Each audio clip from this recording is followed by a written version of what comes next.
Hello everybody, good evening and welcome to the United Stands. I'm Mark Goldbridge and this is your latest Manchester United news. We've got some cracking news around Casemiro. He is back training on hard ground, which is fantastic because we need this guy back. Welcome to the Members Club, Casper, as well. Thank you very much for joining. We're also going to be talking about Manchester United backing Erik ten Hag with transfers in January. This is coming in from Fabrizio Romano, so very big news there. We're also going to talk about the latest on when Sir Jim Ratcliffe is going to announce his partial takeover of Manchester United, and we'll continue this conversation about the Ten Hag in out thing, because I do think there is something I need to say after this morning where I've got nothing to apologise for. I still feel exactly the same, but I think I could explain my stance and why I respect yours but don't value yours in a far better way. Daniel's got tickets for the show tomorrow, but gutted I can't come now. There's always next time. Daniel, what a prat.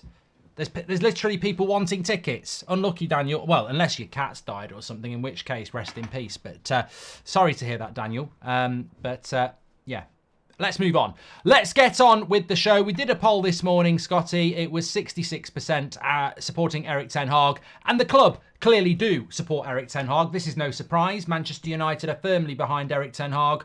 They don't want to spend the money to get rid of him anyway, but also, like the majority of the fans at the moment, they think it's way too soon to be sacking a manager after 18 months when obviously there's been mitigating circumstances and a lot going on. And I don't know whether you heard what Gary Neville had to say today, and I'm not always going to shout Gary Neville out positively because I think you shouldn't always do that. But what he said is what you've said, is what I've said, and he said this: over the last 10 years, of course you go back to the Glazers here. Manchester United, for the last 10 years, have not had or recruited a proper footballing CEO. They've not had or recruited a proper director of football. They've not had or recruited a proper infrastructure around a manager to support them. Jose Mourinho, Louis van Gaal, Ole Gunnar Solskjaer, Erik ten Hag have all been left hung out to dry to buy their own players and try and build something with no structure around it. And until you've got that, you can't compete. So why are people surprised?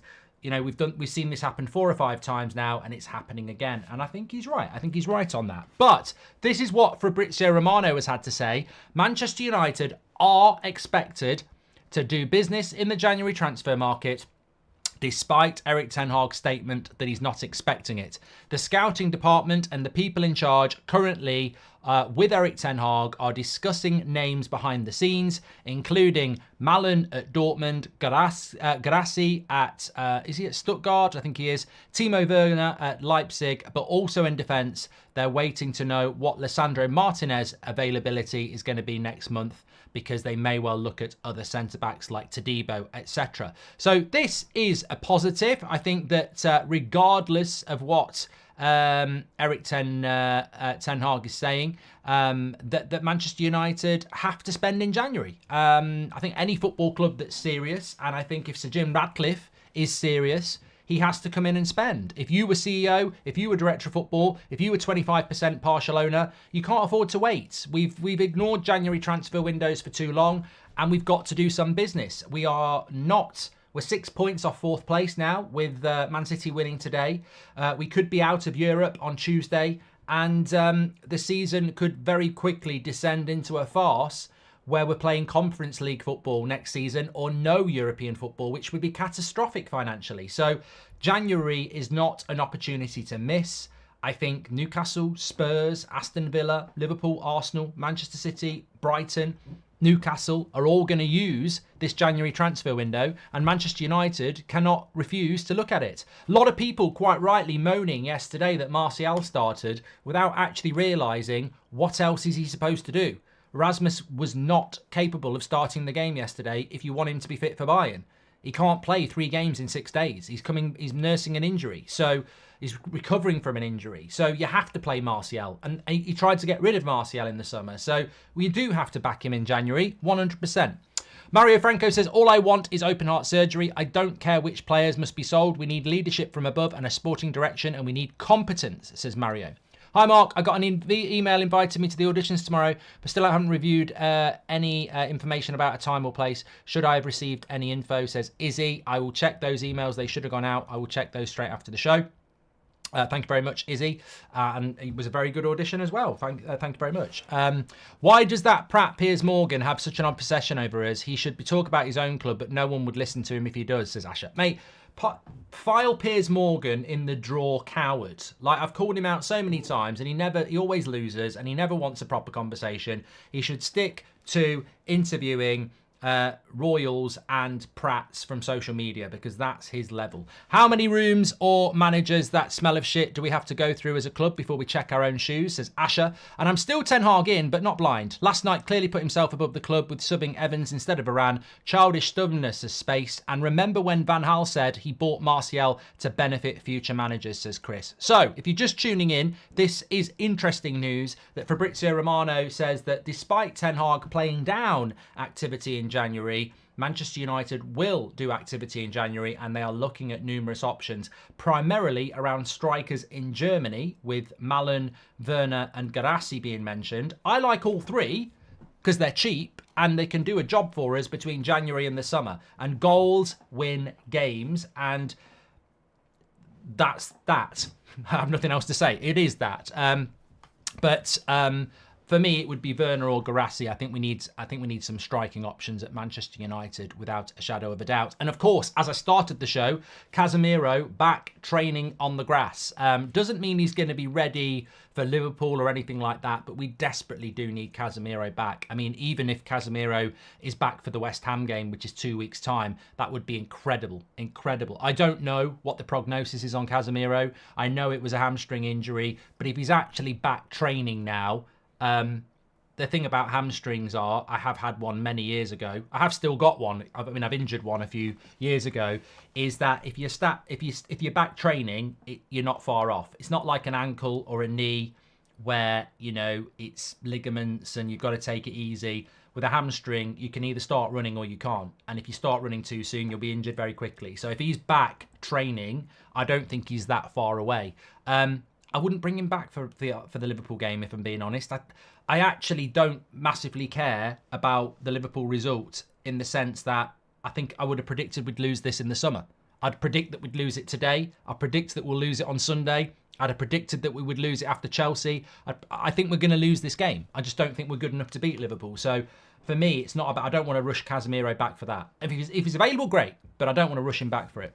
My friend said that Erik Ten Hag is a better coach than Klopp. What do you think, says Ajit? Well, I think that's a load of bollocks. But look, I want to just say this. We are a fantastic community. We are the biggest and the best community, and we don't agree. Like, I was doing a watch-along today on That's Football, and somebody was saying, sack Faz because he wants Ten Hag out and he's toxic, and that's why you get called the toxic stand. And I said, hold on a minute. We are a community, and therefore we are a democracy, and it's not a dictatorship. I think it's fantastic that Ricky and Faz are Ten Hag out, because it gives the people who are Ten Hag out in the chat a representative. You might not agree with other parts of them, but every opinion will be catered for here. And I've got to shout out Ian, because he messaged me after the show this morning, and he said, you know, I can see that you're getting frustrated by expressing the fact that you respect other people's opinions, but then you sort of end up dismissing them. And he actually articulated it in the perfect way that I wanted to articulate it back to you. And he said that the issue is you can respect all opinions, but you don't have to value them equally. For example, if Seb's favourite player is Harry Maguire, you don't want him. That doesn't mean that it has to be your opinion, but you can understand it without actually valuing it that high that you take it on board. The most valuable opinions are ones that are, 1, backed by deep knowledge and experience, 2, fully fleshed out, so detailed, and 3, open to alternative opinions that match the same 3 criteria. And I think my problem is, with the Ten Hag out, I respect their opinion that they're Ten Hag out, but I don't necessarily value it because it's not backed by deep knowledge or experience, and it's not fully fleshed out. So I'm open. There's 3 points to it, really. I suppose I am open to alternative opinions that don't match mine. That's absolutely fine. Where I struggle is that I don't think those opinions are backed with deep knowledge and experience, and I don't think they're fully fleshed out. So hopefully. It's not an apology. I'm not apologising. You know me. But what I am saying is I do respect your opinion if you're Erik Ten Hag out. I just don't value it because you don't come from a point of experience because you're not talking about us doing it 4 or 5 times before.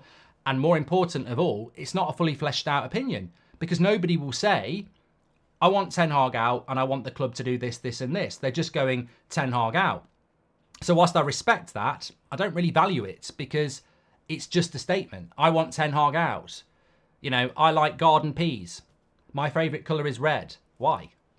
Why don't you like blue? You know, and that's all I'm asking for. I just want a little bit more in your detail. And on that, I've gone out and done a little bit of research because somebody has put a tweet out there giving a big list of Ten Hag replacements, which I thought I would bring in.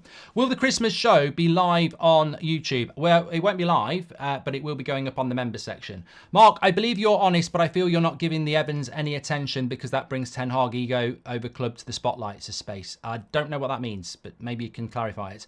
Opinions are optimistic. Don't think Champions League is gone. If we can be around Champions League spots comes January, we've got a chance second half of the season, says Shaka Phillips. So let me just read you out some of these alternative manager options. So we finally found an opinion on social media from somebody who basically quote tweeted one of my tweets and said that well, here are some alternatives for Erik Ten Hag, and I just wanted to bring them into yourself because obviously that's what we're all about. And what they basically are saying is, Carlo, this is the list of people that can replace. So when I said this morning, tell me what you're going to do next if you sack Erik Ten Hag, and nobody really seems to be able to do that, so therefore I don't value the opinion because it's not a fully fleshed out opinion. I've gone and trying to find you a fully fleshed out opinion as an example. So this person on social media, they quote tweeted me. They've got some LUHG name, LUHG Nation or something. So this is the list of people that can replace Ten Hag. Carlo Ancelotti, I'll respond. He's a Real Madrid manager. He's not available. Hansi Flick. Well, have you done your homework? He's a very similar coach to Erik Ten Hag with a very similar dictator, strict personality. So it's like for like. Thomas Tuchel, currently managing Bayern Munich. Antonio Conte, failed at Spurs. No, I don't think Conte is the right guy for Man United. He's a disciplinarian as well. Allegri, recent record's not that great. Another disciplinarian. Simeone, not available. Jose Mourinho, you're having a laugh. Inzaghi, massive risk. Emery is not going to leave Villa. Zidane won't come to Manchester United and has rejected 4 or 5 times. So there's 10 options, of which the most viable ones are Hansi Flick and Conte because they're available. Conte is a disciplinarian, and so is Hansi Flick. And we've got a disciplinarian. So how is that going to work with players who down tools for disciplinarians? So again, at least it's a fleshed out opinion, but I can't get on board with it. So what would I get on board with? If somebody said to me, I want Ten Hag out because I've heard that United can get Klopp, he wants a real hard project and he thinks he can turn United into Champions League and Premier League winners. He's desperate to come to United. He thinks he can work with what we've got. He wouldn't be looking to, use it as an excuse that he's inheriting a load of players. And he thinks that these players, with maybe 100 million, he can get them completing for the league. I'd go, that's a fleshed out opinion. I'd probably be a bit speechless, but it's not that we're not going to get that. Also, Nagelsmann is the only manager worth going for if we sack Erik Ten Hag, but he will most certainly need a proper structure, and he won't take the job, Dimitri, will he? Because he's currently in a job. I mean, bringing Evans in instead of Varane when we're losing, if that's not Ten Hag putting his ego and stubbornness over the club, what is? Says Space. I'm thinking about the show this morning with the Ten Hag comments. I think I have a solution, but is Sir Jim's budget purely for playing staff? Says Acid23. Well, we don't know. We don't know about that at the moment. We don't know about that. But look, on the Varane and Johnny Evans thing, my stance on this is I don't understand how Ten Hag and Varane have fallen out. I don't understand it because Rafael Varane, he's not that type of player. He's not the sort of player that leaks to the press. He's not a problematic player. I don't know why they've fallen out. I don't know, because last season they got on really well. Varane was his number 1 centre-back, and then suddenly he's behind Johnny Evans. What I have heard is there's been a big fallout. What I have heard is that Varane has almost, put himself in a position where he's gone head-to-head with the manager. And in that case, I just think it's very, very sad because I want Rafael Varane to play games, but you either back the manager or you back the players. It comes down to that. And as much as I love Varane, and I really think he's a fantastic player, and I still think he's a fantastic player, I made this mistake with Mourinho. My explanation has been put out there already. I wish we hadn't sacked Mourinho and stuck with him, even though at the time I fell into the trap of backing the players. I'm not going to do it again. I'm not going to back the players. Even if they're players I like, I'm not backing the players. I'm not backing players over a manager. I don't know why I ever did. It goes against everything I believe in. You shouldn't be backing the players over a manager. You back the manager until they're sacked, and then you back the next manager. The players are pawns in a game of chess. The manager is the king. The players are the pawns. They move where the manager moves them because the manager loses his job if it goes wrong. So I don't back Varane, I back Ten Hag because I should have backed Mourinho for the same reason. The manager is in charge and the players should respect the manager. You are paid to play for Manchester United. You are not paid to disrupt and bring down the club and stop playing for the fans. And that's why. If we sack Ten Hag, what decent manager can you trust the club to actually get? And B, would risk their reputation to come to this circus, says Asher. Well, I hope people understand my stance a little bit more now. You know I can be passionate. You know I can go off the edge. That's who I am. That's who I've been for the whole years I've been doing the United Stand. But it was a fantastic message from Ian, and it's one I'll keep using. I do respect people who are Ten Hag out. I just don't value them because they won't give me the three principles I need to value their opinion. One, the experience and knowledge to tell me that sacking the manager is the right thing to do. Two, a fully fleshed out alternative that's better than what we've got at the moment. They're the two things I need. Well, experience shows me that we keep sacking managers and we keep ending up here. So that's my experience and knowledge of the situation, unless I'm told differently. And secondly, fully fleshed out alternatives. I have to have it if I'm going to value your opinion. I can respect it, but I don't value it because nobody will give me those two things. So therefore, I have to trust my opinion, which might be wrong. But I, this morning, gave you a detailed, experienced opinion on why I want to back the manager. We need new director of football first. Clear out manager change is only third in mind, says Iraqi. How much do you think the infrastructure and the facilities of the club impact the mentality of the players? Well, that's where the money's going, Sakin. And in relation to Sir Jim Radcliffe, that's apparently where the money's going. Mojo says, I've done a simple maths. Moving on, Sancho, Varane and Casemiro would save approximately 45 million in wages alone. Add their probable transfer fee, no wonder they might move in January. Barring Sancho, I don't think Varane and Casemiro have fallen out with Ten Hag, says Mojo. Look, I'm not here to jump on speculation, but there has been an issue between Varane and Ten Hag, and I guarantee it. 100%. I don't have the full detail in it. I've had a few rumours, and it's not fair on the player or the manager to put it out there because I respect them both as a football fan, but they have had a falling out. You don't play Johnny Evans ahead of Varane just because you want to sell him in January and get money. There's been a falling out. I don't think there has been with Casemiro. And I don't think we'll sell Casemiro. I think we need Casemiro until at least the summer. But there has been a falling out with Varane and Ten Hag. And to me, it doesn't really matter what it's all about. The manager has to win those arguments. If the manager is putting himself over the club, no matter the result, why back him, says Space? Because he's the manager. He's the manager. And you don't... This is what I mean. You're making good points, and I respect it, but I don't value it because you're basically asking me, why am I backing the manager over players? Because the manager's the manager. And nobody knows the true story of what's going on behind the scenes. And all my message to the players is, your job is to play for the fans. Your job is to play for Manchester United. You're not paid to disrupt this football club. You're not paid to down tools. You're not paid to divide the dressing room. You were brought into this football club as an individual. You didn't have any mates when you signed for us from Leicester or Crystal Palace or Sporting Lisbon or Atalanta or wherever you came in from. You all came in as individuals with a smile on your face, pledging allegiance to the fans and the clubs. So why now are some of you teaming up to bring a manager down? That's not what you were brought here for.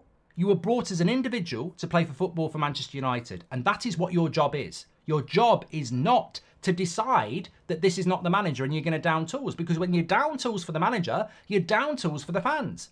So I'm with the manager because I cannot respect players that think they know better than the owners. Well, they do know the owners, than the manager of this football club. You must respect the manager at a football club. You're telling me there's not players at West Ham and Man City and Liverpool who don't get upset by the manager because they're not playing, and yet they're doing better than us.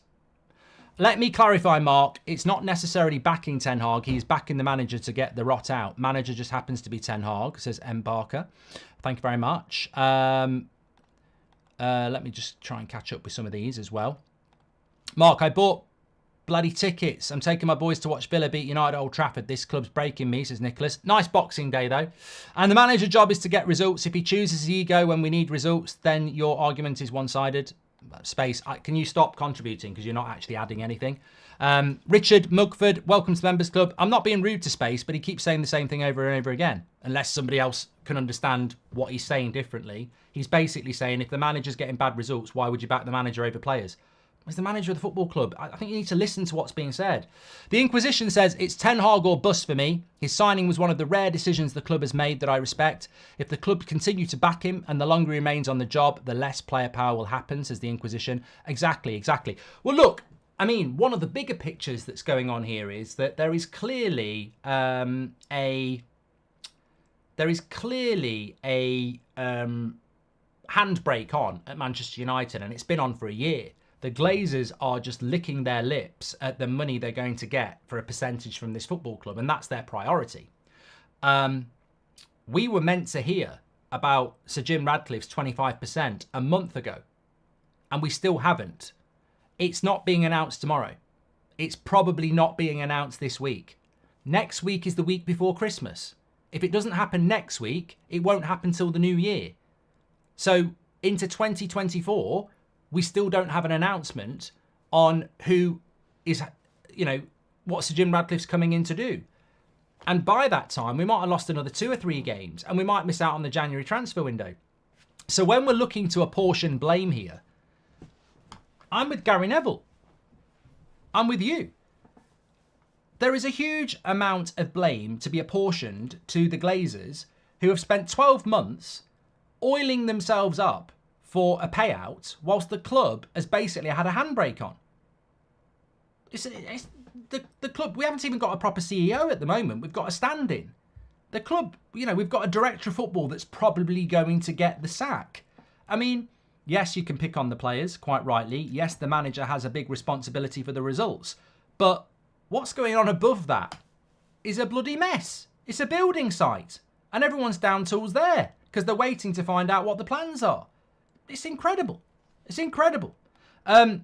Iraqi has just gifted 10 memberships. You're a legend, mate. And Tom says, I don't understand Eric Ten Hag out when he's the most successful manager since Sir Alex Ferguson. He's had bad results, but that's on the players. Well, I saw somebody today listing all the bad results that Eric Ten Hag has had, saying that, he's had more bad losses than Ollie and Mourinho. And I just said, but he's got more points than Ollie and Mourinho. Like, at the end of the day, look at the league table. We're in a good position, and yet we've played shit all year because we don't draw. I don't mind if we lose a game and then win 2, lose 1, win 2, lose 1 is absolutely fine by me. It's when it's win 1, lose 1, draw 1, it becomes really worrying. And that's why Ten Hag has had a better start than Mourinho and Ollie to his time at United, because he's got more points. He's won more games. He might have lost more games, but he's won more games. And to me, surely it's about points than it is about losses. If we sack Ten Hag, be careful what you wish for, because he will be replaced with an interim first, and then we'll be getting Potter or Southgate, says Leo J. Barmer, thanks for being a member for 15 months. And we need to back the manager like Arteta after the Aubameyang situation, says Ryan.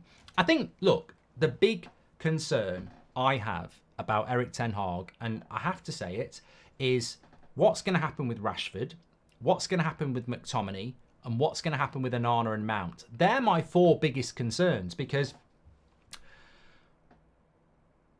when Martinez comes back, Luke Shaw's at left back, Martinez is left centre back, that defence is a lot stronger. When Casemiro's back, that midfield's a lot stronger, and that will get us further up the pitch, creating more chances for players that I think will score goals.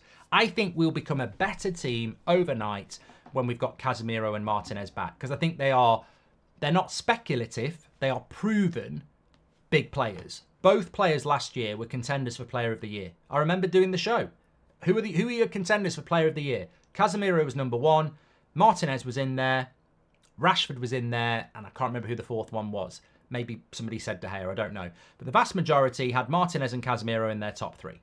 Well, we're missing all three of our best players from last year because Rashford's gone missing and the other two are injured. So I think when those two come back, we will get better.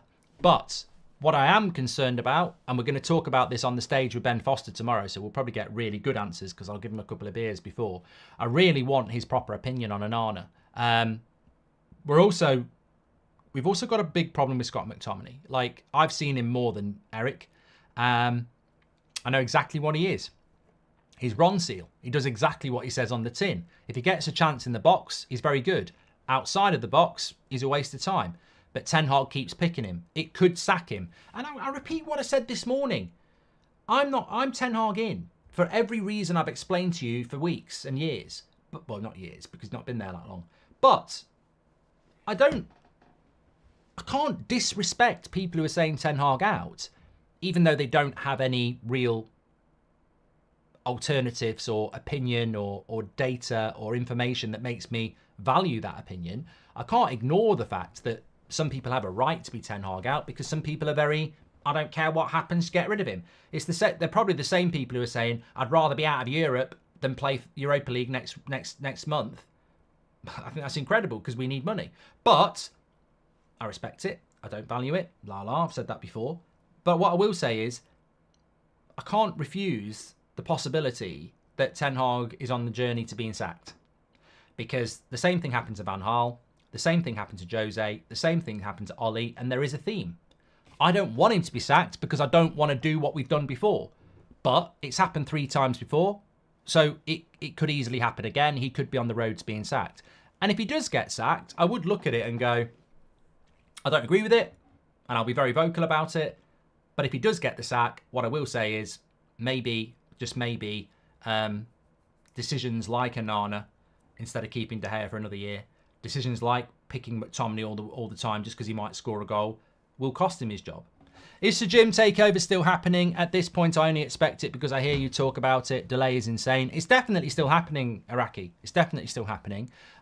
It's just locked up in lawyers. Everybody will tell you it's not a case of if, but when. But the lawyers are slowing it down. That's been the official line for weeks. So Jim wants to get on with it, but the lawyers are holding it up. Now, that could be a good thing, a normal thing, or a bad thing. Any news about Martinez, says Ants TV. Martinez, I don't want to panic people, but some people are saying Martinez will be back in January. Some people are saying he'll be back in late December. Some people are saying he won't be back till February or March. So I don't know. I would just prepare for the worst and then be surprised by the surprise if it's a positive. But I mean, all I'm going to say about Martinez is we talk about players, we talk about managers, we talk about owners, we talk about CEOs, we talk about directors of football, we talk about expenditure, we talk about debt. There are so many problems, and we also need to talk about fitness and coaching. We can't defend corners. We can't score from corners. You know, people will say that's on the manager, but can he recruit a better specialist in those areas? Because he's got the same one that Ollie had, and the Ollie one wasn't that good either. Is it Ramsey or someone like that? Like, we weren't good at defending corners or scoring corners under Ollie. We're not good at it under Ten Hag. I would guarantee you Ten Hag's asked, can he change the coaches? But maybe he's been told no. And this is part of it. Fitness, Martinez, injured in April, operation goes wrong, has to have the same operation again, ends up missing 10 months instead of 5. The rumour around that is the operation happened in another country and United weren't happy about it. Well, you pay his fucking wages. I mean, I don't know whether that rumour's true, but something went wrong with the first operation. And it just comes down to, why did it go wrong?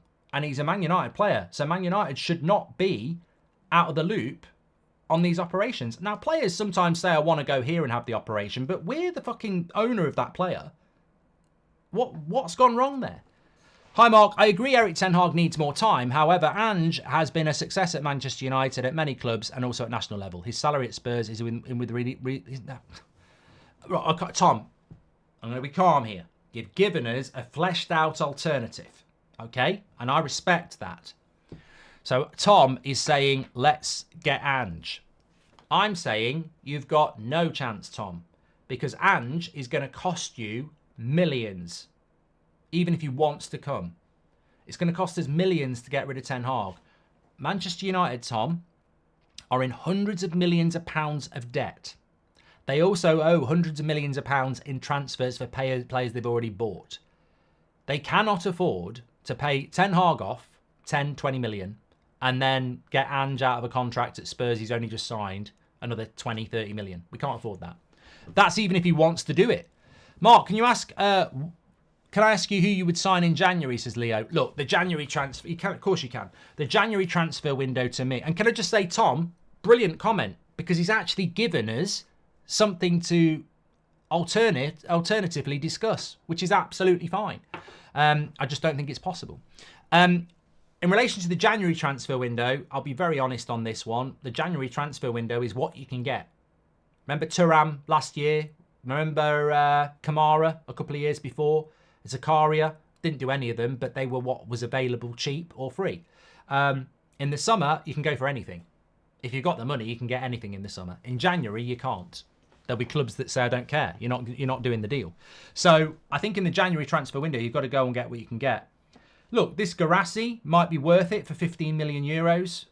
He might fail, he might not, but he's a bit like Malacia for 15 million quid. Dan James for 15 million quid. In the modern day, for 15 million quid, if it doesn't work out, it doesn't really matter. You've not spent 80 million on him. So Guirassy's interesting. Timo Werner on a loan, I'd do it. Even though some people think it's a risk, I'd do it. Timo Werner. Todibo, if we can do it, I'd do it. We need a centre-back or two anyway. So those sort of deals for me would be interesting. I mean, I'd like to think we're looking at a midfielder, but I've got no idea. Calvin Phillips has been mentioned, but I just don't see him coming to Manchester United. I don't think Man City would want to do a deal, and I think we'd be unwise to do it as well because of the Man City connections. And also, he used to play for Leeds, so I don't think it'll happen. I see dead bodies, says managers come and go, yet nothing changes. In the same time, we still have players from the LVG era, the Jose era, which get new contracts. Who is sacking them? We need a structure, and sacking managers is not the way. And is the McTominay effect similar to what we used Fellaini for? Both are good in the box, but as a defensive option, doesn't really work, says the Beast. Well, there's two good questions there. I was thinking about this today. With regards to the McTominay thing, I personally think it's not a surprise that we're playing two more advanced midfielders and leaving our midfielder exposed who's deeper, because that's probably what his plan was with Mount and Bruno. We saw it at the start of the season. Casemiro on his own, Mount and Bruno more advanced. Casemiro gets swamped. Over the last few weeks, Bruno and McTominay are higher up. Mainu or Amrabat get swamped. That's a tactical thing that Ten Hag needs to look at. I've highlighted that before in relation to the McTominay thing. But with regards to what I see Dead Bodies said about the Van Gaal and Jose era and sacking a manager, you're just sacking a manager again when the same problems exist. Emily Derry says competing at a high level with this squad is like trying to climb Everest with a patchwork quilt. And I think that fits in with what I see Dead Bodies said, Emily. Sack the manager by all means, but give us an alternative to discuss that we can. And look, if I a little bit of a hint here, because of course we're clashing heads on opinions, but you don't want to listen to my opinions on why I want Ten Hag to stay. That's your problem, but I'm fleshing them out. I'm giving you detailed information why I wouldn't do it. If you are Ten Hag out, and you're obviously very passionate, then it's in your interest to flesh it out and give us the alternatives and the reasons why your alternative is better than sticking with what we've got. It's in your interest to do that. So I implore you to do it because I'm interested like Tom. But where we will agree is that if you did replace Ten Hag, the new manager is going to have to get rid of these toxic players and bring more players in anyway, which is exactly what Erik Ten Hag needs to do. So we're going to replace a manager who will want to do the same thing the new manager wants to do. And there becomes the problem. Because Jose Mourinho wanted to do this 6 years ago and wasn't allowed to. Ole Gunnar Solskjaer wanted to do it and wasn't allowed to. Rangnick wanted to do it and told everyone to do it and got the sack. And Ten Hag wants to do it and wasn't allowed to.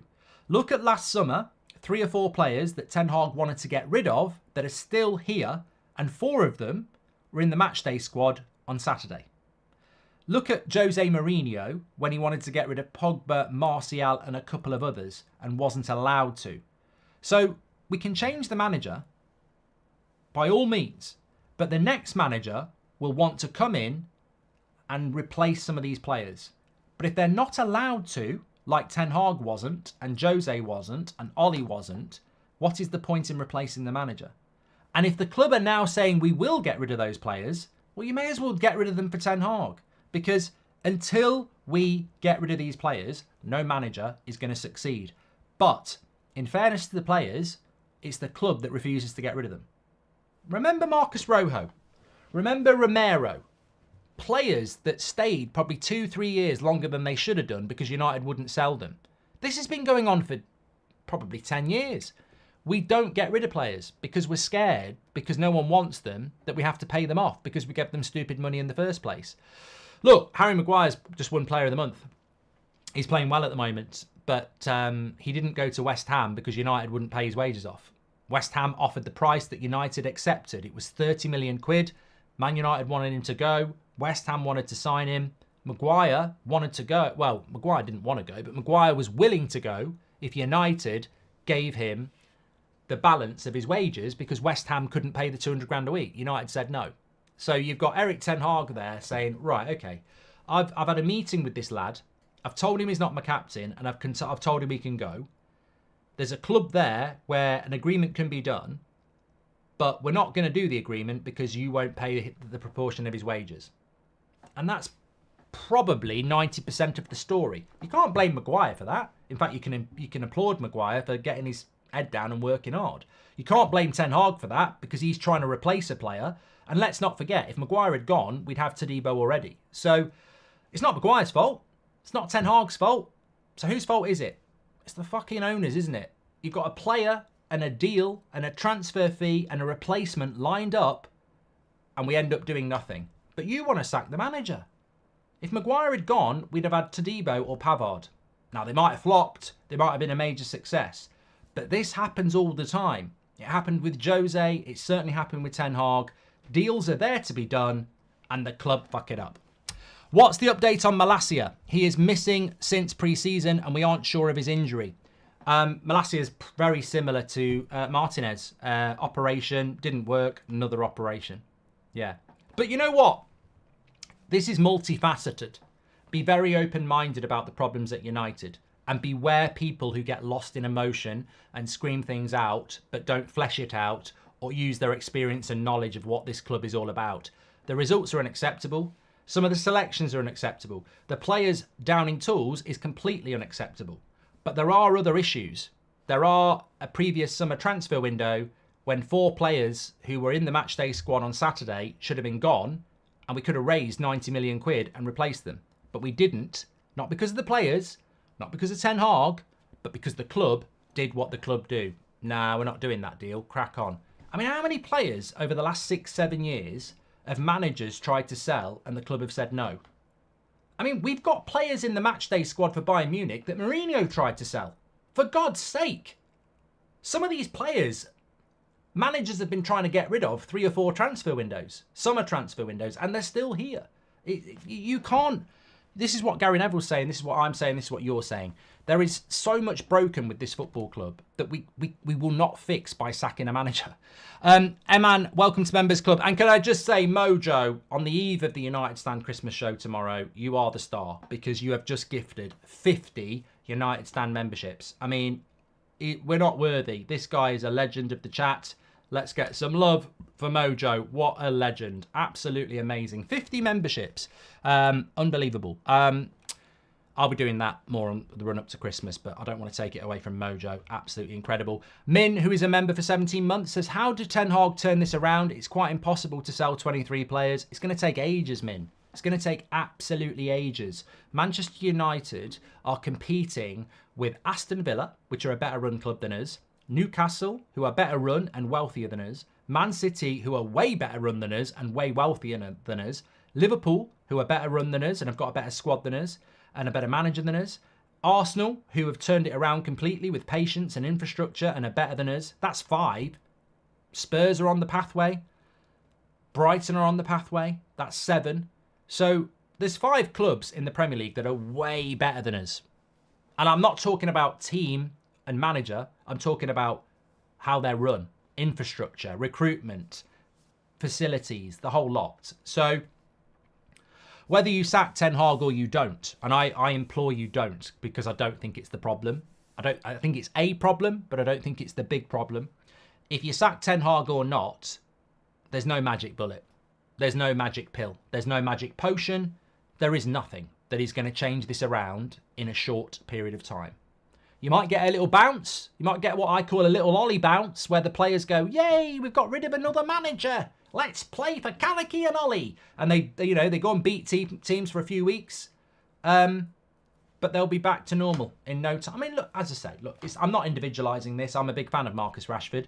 But if you watched him in them last 10 minutes yesterday, you're like, my mouth was like, he's sprinting down the left-back position. He's barging. He's sprinting. He's taking people on. He's playing the pass. He's whipping crosses in. And I'm like, are you getting this? He's playing like it. He's playing like it fucking matters.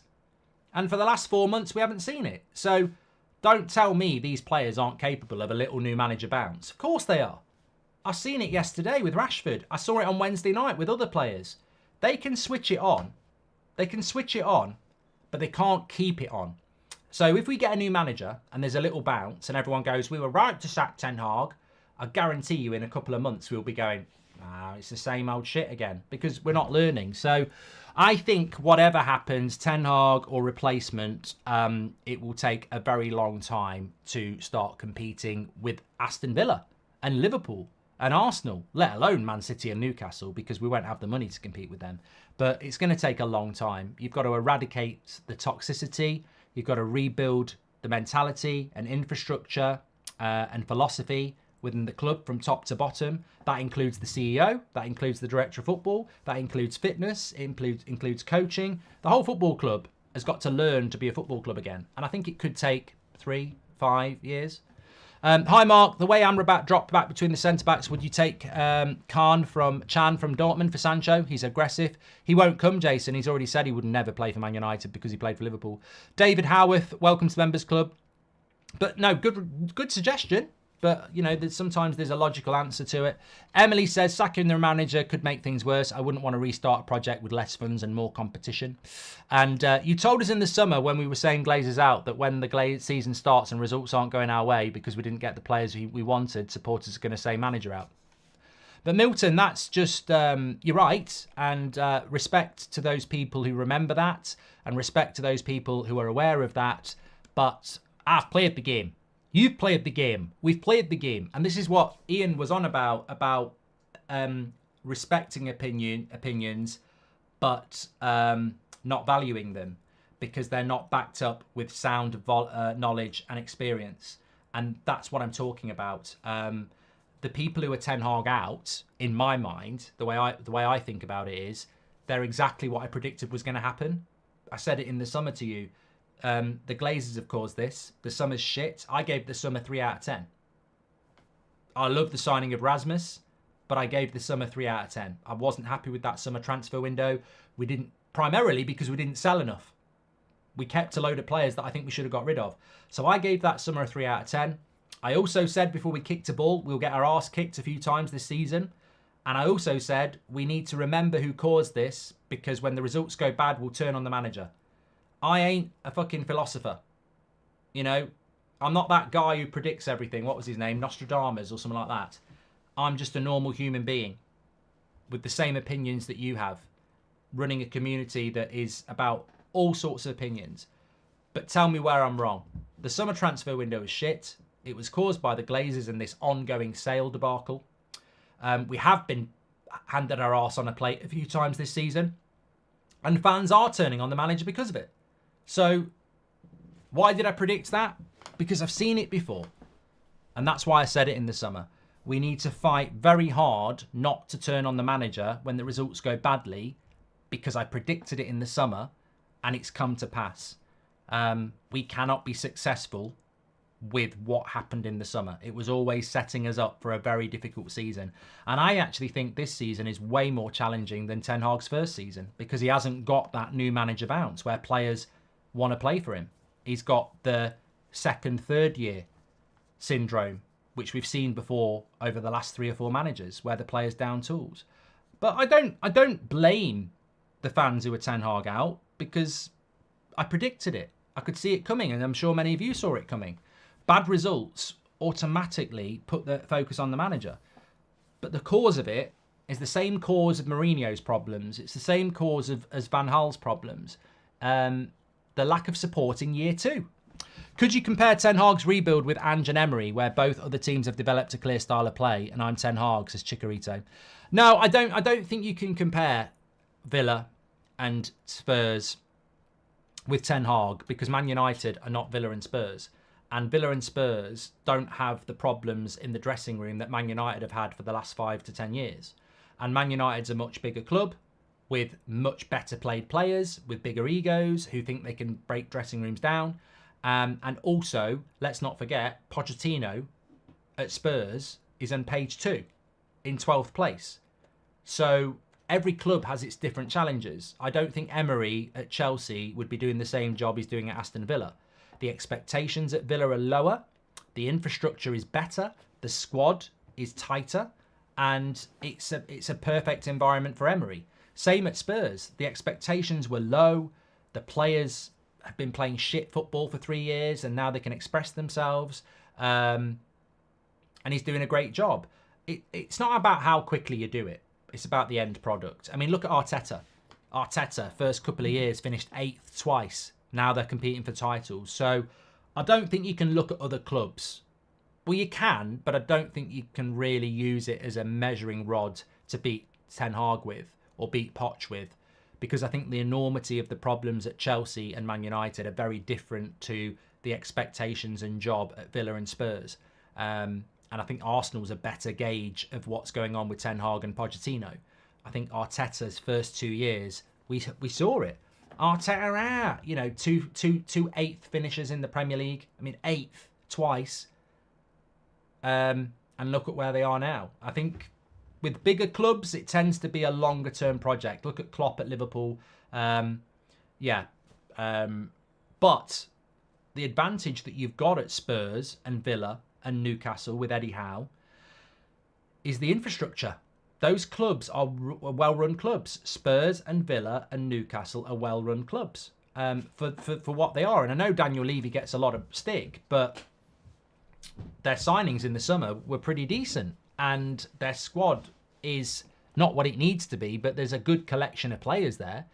And what I mean by that, and this is one of the big problems at Manchester United, is that, and I was saying about Son this afternoon, Son would be perfect for Man United, but he'd be perfect for Real Madrid, but he'd be perfect for Manchester United because he's talented, but he's also got the right personality, the right background, the right work ethic, and the right motivations. If you compare Son to some of Manchester United signings, the only similarity is talent. A lot of our players are talented, but they don't have the consistency, they don't have the mentality, their background hasn't been researched, and they're not suitable for top-level football. And that recruitment is on Manchester United. That is not on the managers. That is on Manchester United, and that is why we need a sporting director and a good CEO, because you've got to do that background work. And when Jose says, I want to buy Pogba, or Ten Hag says, I want to buy Onana, or Eriksen, or whoever, there needs to be a sporting director to say, yeah, I get why you want them, but have you seen their consistency? Or do you know this about them in training? Do you know this about them? Their character. And when you look at Spurs, in fairness, look at the character of Son. Look at the character of someone like Højbjerg. Look at the character of somebody like Romero and Kulusevski. Even someone like Pedro Porro, who I didn't think was that good. His mentality is elite. Like, he's relentless consistency. So this is something that we're delving into an area that's really important, that's quite detailed. For years, Manchester United have recruited talent without doing anything else. They've not looked at their injury record sometimes. They've not looked at their consistency. They've not looked at their mentality. They've not looked at their problems that they've had at previous clubs or what they're like off the pitch. They've just gone off talent. And that's crap recruitment. And that's why when I look at Brighton, I mean, look at Newcastle with Gordon and Trippier and Dan Burn. How many players have Newcastle bought that you go, what's that all about? And then suddenly they're consistent, hard-working, strong mentality, talented players. This is where United have failed. In fact, the only one that really stands out is, and there are others, but, you know, Bruno. I think he ticks a lot of the boxes. But there's a hell of a lot of players that don't tick it. Daniel says, I truly believe that without the volume of modern day mainstream media influencing people, getting rid of Ten Hag wouldn't be a conversation. Don't fall into the trap. Stick with him. See you tomorrow, Mark, says Daniel. Well, I'm looking forward to it, mate. Well, you're right. I mean, I was listening to the radio earlier on. Next to no discussion about Eddie Howe. Next to no discussion about Pochettino. Pochettino's on page 2. They've just been beaten again, and we beat them, and they lost again. Newcastle have just shipped 7 goals in 2 games, and everyone's just going, oh, they've had a lot of games, they've had a lot of injuries. And I'm like, hold on a minute, so have we. And I don't think it's an excuse. So the media do drive it a lot. Big up Channel Neighbour, says MUFC Realistic. The only way to break this spell is an overhaul. Ralph Rangnick called it. No need glasses, everyone. We know open heart surgery. Glazes out. Merry Christmas. All the best from Mick. I hope you're doing well, Mick. Thank you very much. And look, I'm doing this a lot tonight. I think that, look, you can't help the fact whether you're a United Stand long-term viewer or a new viewer. That's just the way growth works. But I loved Ralph Rangnick, and anyone who was here at the time knows I loved Ralph Rangnick. I almost feel like the same. And there's a word of warning here. I feel I've been very open about the fact that I regret Man United sacking Mourinho, and I regret not my part, but my decision in it. We sacked a manager over player power, and we should never have done that, and I regret that. And maybe Mourinho would have been sacked anyway because the results weren't good enough and maybe he didn't fit United, but he lost the job because the players downed the tools. He'd finished second the year before. And he was gone by Christmas because the players down tools that fast. He wasn't backed in the summer, and the players down tools on him. So, you know, you learn things, don't you? And I think that's what's happened there. But I think that with Ralph Rangnick, the results were shit. But I ignored the results because I think when he spoke in his press conferences, he explained why the results were bad. He spoke about open heart surgery. He spoke about the players' inconsistencies. He spoke about the players' mentalities. And they threw him under the bus. The players threw him under the bus, obviously, because the results were shit. But the club threw him under the bus as well. And he was right. There's very big similarities with Ten Hag. He speaks about mentality. He speaks about consistency. He's tried to get rid of players and the club haven't done it. So be careful what you wish for, because Ralph Rangnick was the right guy, but the results got rid of him. But he told you why the results were shit, because the players were the problem. The same thing's happening with Ten Hag. He is discussing and telling you the problems. Even on Friday in the press conference, he told you we'd lose to Bournemouth. Like, he literally said we will lose to Bournemouth in so many words, because he said in this league, everybody's killing everybody, and if you're not 100% from the start, you'll get beat. The next day, it exactly happened. M. Parker says, how's your mental health, buddy? I've never seen an onslaught like this. You've matured a lot, buddy. Mate, I love what we do, and I love the fact that we have different opinions. I'm very confident and very assured in mine, but I respect the fact that there's a lot of unhappy people out there. And also, I've played the game. I've been here with David Moyes. I've been here with Van Gaal. I've been here with Jose. I've been here with Ollie. I've been here with Rangnick, and I'm now here with Ten Hag. And that is my experience and knowledge as to why I will not sack this manager and I will not back it. And what people forget as well is, I've also been here with Jose. I was Jose out in the end, but people in this chat were Jose out the season before when we got knocked out of Europe by, was it Sevilla or Valencia, I forget. So I've been here before. I know what it's like. I know it gets toxic. I know it gets divisive, and I respect that, even if I don't value it, because nobody will really flesh it out or look back on what we've done before. Hybrid says, I will give everyone memberships if you admit that you are wrong about Baldy. The poor Glazers tried hard to get him. Gakpo, it's all Eric's fault, says Hybrid. Yeah, I think you're talking... yeah, I'm not going to do it. But yeah, there's not a lot to say about that. I don't know whether it's a troll or he's having a hard time. But Mark has never, ever fleshed out an opinion, says Briefcase Wanker. Why did I read that? Apologies to the chat. We literally had an hour this morning with me fleshing out my opinion. I'm too tired to go and do it again. So if you can't be bothered, then you can't be bothered. But I definitely did. And have and will continue to do it if you want me to. But I ain't doing it for another hour. Omar says, Ten Hag picks players he said aren't good enough and ignores players who have potential like Mainu, Amrabat and Donny van der Beek. Oh, God, I've read another one there. It's all about opinion. It's all about opinion. We don't have to value it, but we should respect it. Have a good night, Mark, and a great show tomorrow. Can't make it for this one, but we'll be on the next Christmas special, says James. Yeah, we've got our Christmas special tomorrow night. I'm really looking forward to it. Tiffan says you need to listen to comments. I am reading the comments out, mates. That's what we do. I'm more than happy to read your opinion out, but as I've said, I don't have to value it. But if you do flesh it out and use your knowledge and experience as to why we need to sack Ten Hag, then you might start to convince me and others. But that's the challenge you have, and you should embrace it. You should embrace it. As I said, I've given you some examples of managers that apparently can replace Ten Hag. Most of them aren't available. And most of them are disciplinarians, which is the problem now. Here's a question for you. What profile of manager is going to make these...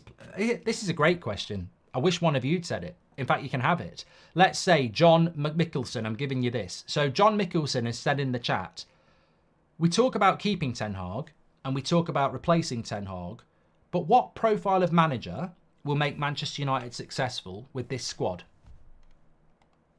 There's a question for you. What profile of manager will make us successful with this squad? We've had nice and friendly Ollie. That failed. We've had ex-player as well, which was Ollie. That failed. We've had one of the greatest managers ever in Jose Mourinho. That failed. We've had old, seen there, done it at every level, Van Gaal. That failed. We've had up-and-coming, proven Premier League manager in Moyes. That failed. We've had hipster foreign coach in Ten Hag. That's failing. We've had architect of building football clubs, Rangnick. That failed. So what is there left to try? We've basically had everything. We've had all personalities, all different types of managers. So where are we going next? I think that's a great point. Like, sack this manager, but where you get what? Not even what manager, because as I say, Conte's a disciplinarian. He's very like Mourinho, and his football is not great. So, Hansi Flick, very similar to Ten Hag in my opinion. Michael Carrick, just another Ollie. So I don't know. I struggle with this. This is another reason why I wouldn't change it, and that's probably not the best reason not to change it, because, you know, maybe the Ollie way was the right way. He just couldn't coach. I don't know. But, yeah, it's an interesting one. I'm Eric Ten Hag in, but the long term, it doesn't matter if he stays or goes. We're still a fourth place ambition club, says Hack. Yeah, and I think that's what needs to change. I don't think a manager can change Manchester United into title contenders. I think the infrastructure changes that. You're either a club that can win titles or you're a club that can't win titles. Bayern Munich are a club that can win titles every year, regardless of the manager. Barcelona and Real Madrid are a club that can win the title every year, regardless of the manager. They might not do it. They might have a bad season, but at the start of the season, they know as a fan base and as a club, they can compete for a title. We are not a football club that competes for titles. How do we become that? Not the manager. It's the whole club. How do you see the Bayern game on Tuesday? Can you please give me a score prediction? And how do you think United will do in the next round of the Champions League? Well, Ryle, you might want to watch the preview tomorrow, because the chances of us being in the next round of the Champions League, even if we win against Bayern, aren't great. But I expect a reaction from United. We can't stay in this loop of sacking managers 10 years of its own rotten at the top down. Ten Hag has had some questionable signings, but trust him, says Muzzy. And Mark, we all know the right thing. This is not on Ten Hag. No one will be better at this job, says Ja. Okay. Well, look, thank you everyone for tuning in tonight. It's been a very enjoyable show, if not challenging as always because people have different opinions, but that's fine. Very interesting about what Romano said about the transfers, by the way. Very interesting about that. And look, we'll keep having the conversation. I don't think this conversation is going to change, and I don't think we're going to get an answer. We're going to lose more games, by the way. I'm the guy who predicted it at the start of the season before we kicked a ball. We're going to get beat again. I'm not saying stick with Ten Hag because everything's rosy. I'm not saying stick with Ten Hag because we're going to start winning loads of games. We're going to get beat again, 100%. You know I've said that. And I'm very open to... look, what I don't want to do is get bogged down in a dick measuring competition about who's got the biggest voice and who's the most aggressive. I mean, this is we're better than that. Externally, those things will happen, I'm sure. But and that's a figure of speech, by the way, if you're not aware of it. But I am very interested if anybody is like, oh, I've heard this from a journalist or this, that and the other, or I've got this theory. We definitely need those conversations. But as I said, we can all respect each other, and that's very important, but we don't have to value each other's opinions. And I think if we're going to do this, which I want to do, I want to know why you're going to sack Ten Hag based on knowledge and experience of what this club has done over the last 10 years. Why would you sack Ten Hag? And also, if you're going to replace him, what is your fleshed out, constructive alternative? Because I think you need to have that, because you're doing a disservice to yourself if you're not. If you're just saying Ten Hag out because I've had enough of losing to Bournemouth, I think we need a little bit more than that, in my humble opinion. Thanks everyone for watching. You are legends. Mojo's the biggest legend of the night. 50 memberships. He might be the biggest legend of the year. 50 memberships. What an absolute legend. Big shout out to all of you. We'll see you tomorrow. Very excited about the Christmas show, but we've got lots of content for you tomorrow. Got Ben Foster on the show tomorrow, actually. We're going to be talking about dressing room leaks and why they happen. Nice jumper, says Junior. If you want to get one, Junior, then links in the live chat. United Stand Shopify. You can still get them for Christmas. Take care. I can't hit the end button in there. I wish I could end the show like this, but it's impossible. Unless I'd go gadget arms, I'm going to have to move this one and position it there and end the stream. Good night.